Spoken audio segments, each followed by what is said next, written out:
Hi, I'm Bill Piacatelli. I'm a partner here at Cortado, focusing on Salesforce effectiveness.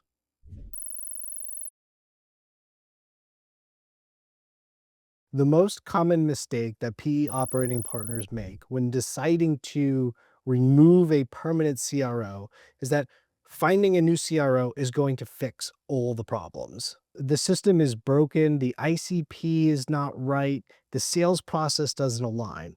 So we're looking at this person as a white knight versus setting up the systems and processes, KPIs that align to how the customer really should buy within the certain product group or category. There are two different types of CROs. There are runners and there are builders.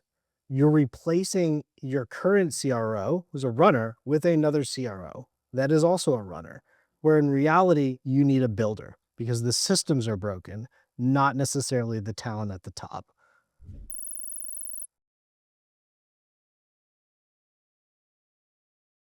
The big difference between a builder versus a runner will protect value, a builder will create that value.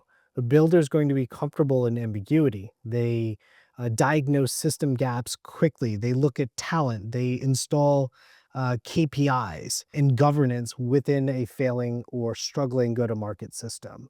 A runner will just optimize what's really in place. They don't necessarily make material changes to the org or to the system. And that's where the challenge is. So if you see that you are declining in revenue, you need to ask yourself the question, do I have a runner or a builder inside my org? And what do I need right now? As a builder CRO, you have to quickly diagnose system gaps, identify quick wins, make tough calls on talent. A runner doesn't have to make a transformational change. They only need to make incremental improvements and slight modifications to how the business is being run today.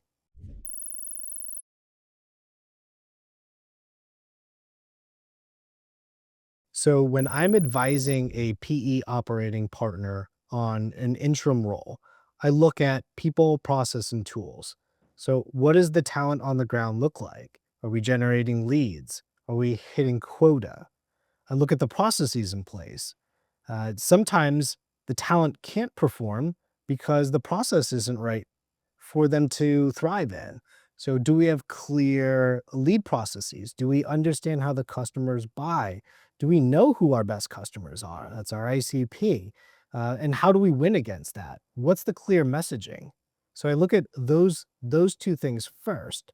Then I say, all right, what are the systems that are in place to support that? It's typically technology like CRMs or marketing automation solutions. Can we drive efficiency with those products or solutions for the sales team? And between those, we start to identify gaps. And what are those gaps and which ones should we focus on first? Generally, it's low hanging fruit. Let's set up the system before we focus on the talent.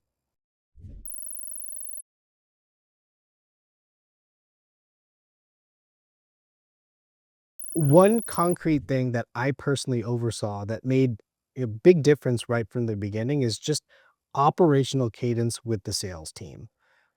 And what that looks like is how do we run our week? If a runner CEO is managing clients, they're looking at reports, but they're not looking at the system at large.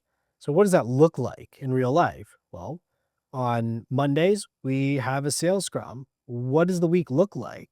Tuesday, how are we holding our reps accountable? One-on-ones, making sure that they feel they understand what are the next steps inside their own deals. Where are they falling down?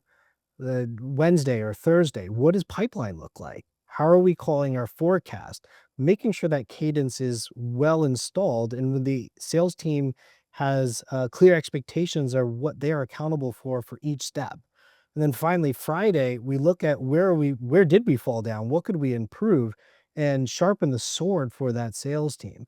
So right from the beginning, we may not necessarily make a dent in revenue with as an interim, but you can surely stand up the operational cadence so that we have clarity of how we're performing inside our deal pipeline.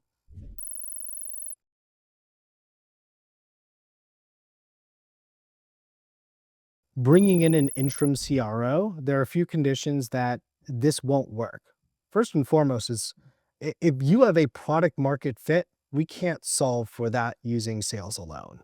The second is if your board won't support changes in talent for various of reasons. They don't like the optics of executive changes because they're near an exit, or the founder. In a lot of cases, we work with a lot of founders, they don't want to relinquish control, right? They've had this founder-led sales motion, and they will never let that go. So there are certain conditions or environments that it doesn't make sense to bring in a CRO or an interim CRO for that matter.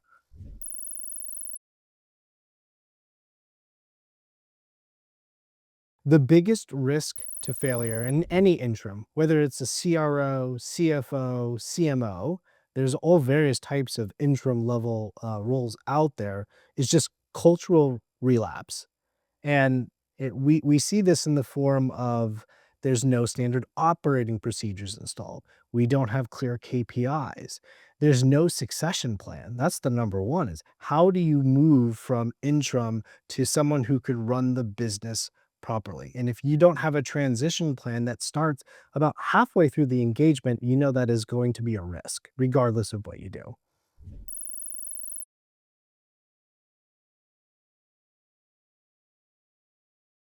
I recently served as an interim CRO in an engagement in the healthcare space. And working with the CEO and the deal team and operating team, the expectation is that you always want to see revenue right away. First week, let's make change. The reality is, you're not going to see a revenue change very early. What you will see is pipeline quality and predictability. In the early part of any engagement, you're looking for revenue predictability. Do I have pipeline? Is that pipeline real? How are we going to close that pipeline? What are the next steps? Do we have the right close dates? If you're looking at pipeline that's the 15th and the 30th of the month close dates, it's not real. So you want to have clarity in why that pipeline is going to close. And that's the early win that you typically see in any interim engagement.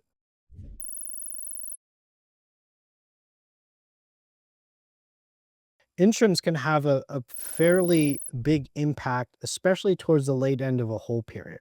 So, for example, I was working inside of a tech SaaS company. They had received a few offers for the company at around 2 to 3 time multiple on ARR. Went back with the CEO, the deal team, and they felt that there's considerable value left inside this company.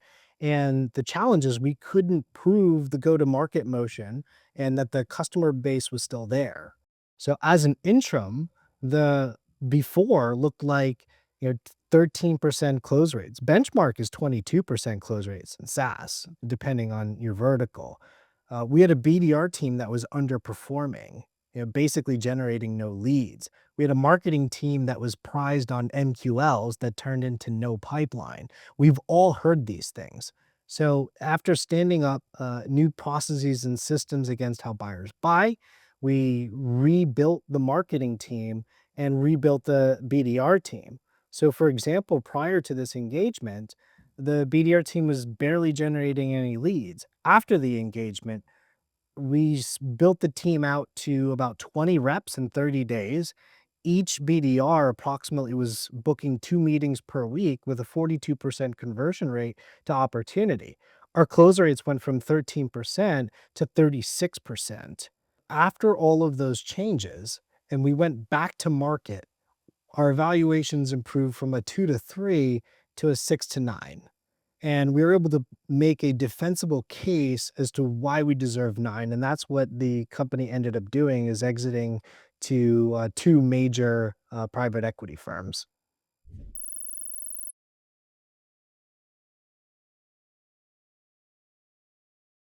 You see yourself generating 0 leads. The leads that are coming in are 13% close rate. Something has to change. So you look at going from 13 to 36%. You look at lead generation going from 2% to 42% based off of a conversation, you can accurately track that funnel attribution to the time where an interim starts, and that's how you measure it. The reality is, if your interim can't make a measurable difference in 6 months, then you have a challenge. That's not the problem.